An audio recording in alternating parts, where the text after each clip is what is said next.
Assalamualaikum warahmatullahi wabarakatuh. Perkenalkan, saya Restu Almiana dengan NIM A420210112 dari Program Studi Pendidikan Biologi. Di sini saya akan menjelaskan tata cara pengurusan jenazah. Apabila seseorang telah meninggal dunia, maka yang pertama kali dilakukan ialah memejamkan matanya dan mengatupkan mulutnya. Yang kedua, apabila mayat itu berhutang, maka hendaklah ahli warisnya menyelesaikannya dengan segera. 3. Bila ia berwasiat, maka hendaklah segera dilaksanakan. Yang keempat, hendaklah ditutup seluruh tubuhnya dengan kain. Selanjutnya, tidak ada halangan bagi keluarga dan handai tolan untuk mencium mayat kerabat dan sahabatnya. Yang keenam, Rasulullah melarang umatnya untuk meratapi mayat dan membolehkan mereka untuk meneteskan air matanya. Hukum untuk mengurus jenazah adalah fardu kifayah. Yang kemudian, tata cara memandikan mayat. Yang pertama, letakkan mayat itu di tempat yang tinggi serta sunyi dari pandangan orang ramai, selain orang-orang yang akan membantu pelaksanaannya, seperti menuangkan air dan sebagainya. Yang kedua, gantilah pakaian mayat itu dengan kain basahan, dan yang paling baik adalah sarung agar tidak mudah terbuka auratnya. Yang ketiga, setelah itu dudukkanlah mayat tersebut di atas ranjang atau balai-balai, lalu senderkanlah punggungnya pada sesuatu. Yang keempat, sapulah perut mayat itu dan tekanlah sedikit. Jika mayat itu tidak dalam keadaan hamil, seraya siramkan dengan air yang bercampur harum-haruman. Demikianlah hadis riwayat Al-Halal dari Ummu Sulaim. Yang kelima, setelah sarung tangan ditanggalkan, siramlah tubuh mayat itu, mulailah dari anggota wudunya serta anggota tubuh yang sebelah kanan. Yang keenam, mandikanlah mayat itu dengan ganjil 3, 5, dan seterusnya. Yang ketujuh, bila telah selesai memandikan mayat perempuan, jalinlah rambutnya 3 pintal. Yang terakhir, hendaklah tubuh mayat itu dikeringkan dengan handuk atau kain yang tebal atau lain sebagainya. Rasulullah SAW setelah memandikannya, beliau dibungkus dengan kain Yaman atau untuk mengeringkannya, lalu dibuka kembali. Orang yang berhak memandikan mayat. Jika mayat itu perempuan, maka yang berhak memandikannya adalah kaum wanita, demikian sebaliknya. Yang kedua, istri lebih berhak memandikan suaminya dan suami lebih berhak memandikan istrinya. Yang ketiga, anak boleh memandikan kedua orang tuanya, demikian pula sebaliknya, kedua orang tua atau ibu bapak boleh memandikan anaknya. Berikut ada mayat yang tidak boleh dimandikan. Syuhada yang wajib dimandikan, dikafani dan disolatkan. Syuhada atau orang mati syahid. Yang wajib diurus mayatnya sebagaimana mengurus mayat muslim lainnya ialah A. Orang mati karena taun atau wabah. Selanjutnya, orang mati karena tenggelam, orang mati karena luka-lukanya atau kecelakaan, orang mati karena sakit perut, orang mati karena terbakar, orang mati karena tertimpa reruntuhan sesuatu atau tertimbun, orang mati karena melahirkan.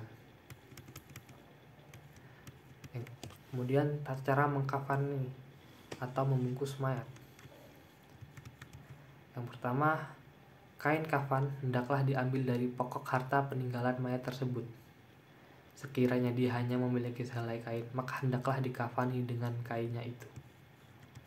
Yang kedua, mengkafani mayat dengan baik adalah dianjurkan, dan sebagus-bagusnya kain kafan adalah yang berwarna putih.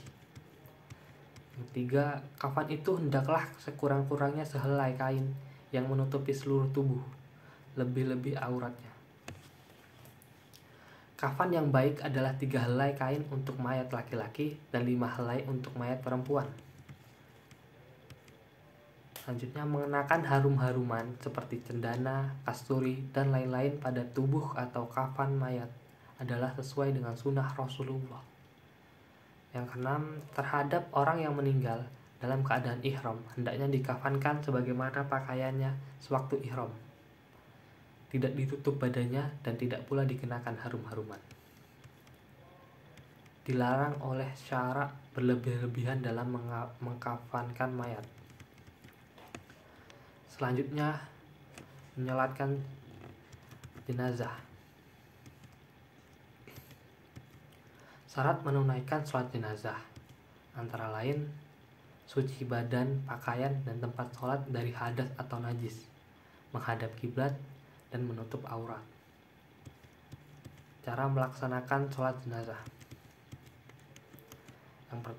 Takbir pertama membaca Al-Fatihah dan sholawat atas Nabi dengan niat ikhlas karena Allah. Takbir kedua membaca doa. Takbir ketiga membaca doa. Takbir keempat membaca doa diteruskan dengan salam.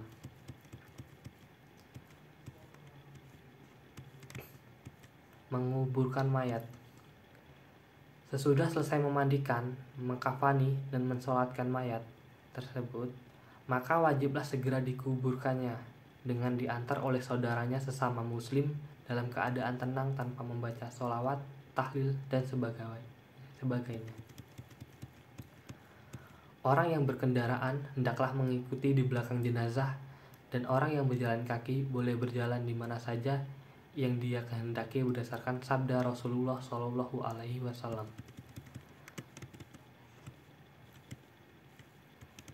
Yang artinya orang yang berkendara berjalan di belakang jenazah, orang yang berjalan kaki berjalan di mukanya, di dekatnya, sebelah kanan atau sebelah kirinya. Hadis riwayat Ahmad.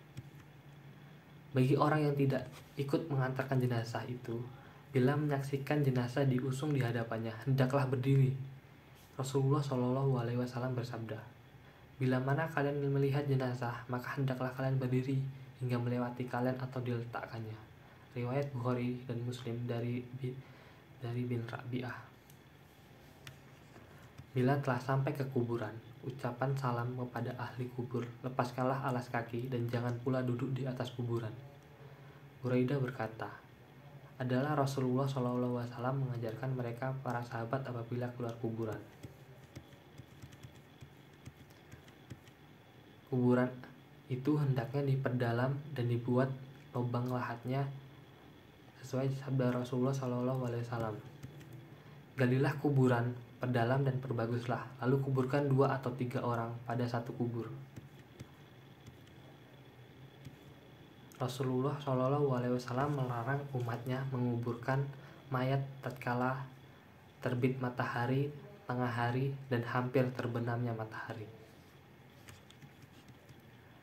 Selanjutnya, bila telah sampai dikuburkannya, masukkanlah mayat tersebut dari arah kaki kubur, dan hendaklah 2 atau 3 orang yang turun ke dalam kubur untuk meletakkan mayat itu.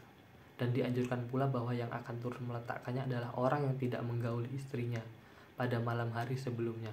Kemudian pada waktu meletakkannya, hendaklah membaca Bismillahi wa ala millatil Rasulillah, dengan asma Allah dan atas milah atau petunjuk atau sunnah Rasulullah. 8. Hadapkanlah mayat itu ke kiblat, dan menurut amalan para sahabat bahwa di waktu menguburkan mayat perempuan hendaklah ditutupi atasnya dengan kain dan lain sebagainya. Alasan menghadapkan mayat ke kiblat ialah hadis riwayat Al-Hakim dan Abu Daud serta Nasai dari Umar bin Khattab. Adapun alasan menutup alas kubur perempuan dengan kain dan lain sebagainya ialah keterangan dari Abu Ishaq tatkala menyaksikan orang menutup atas kuburan Al-Haris dengan kain. 9. Meninggalkan kuburan, membina kuburan, dan menjadikannya sebagai masjid adalah merupakan perbuatan yang terlarang. Al-Hayat Al-Asadi berkata, Ali radhiyallahu anhu berkata, aku mengutus engkau sebagaimana Rasulullah mengutus aku. Jangan kamu membiarkan arca, melainkan engkau hancurkan. Jangan kamu biarkan yang ditinggalkan, melainkan engkau ratakan. Yang 10. Meletakkan batu di atas kubur sebagai tanda agar tidak diinjak-injak dan diduduki oleh orang adalah menurut sunnah Rasulullah SAW. Hal ini berdasarkan berita dari Anas bin Malik radhiyallahu anhu sebagai berikut. Sesungguhnya Nabi SAW menandai kubur Utsman bin Mas'un dengan sebiji batu. Selanjutnya, apabila telah selesai menguburkannya, hendaknya mendoakan sebagaimana Rasulullah SAW bersabda, mintakanlah ampun bagi saudaramu ini dan mohonkan ketetapan baginya, karena sekarang ditanya.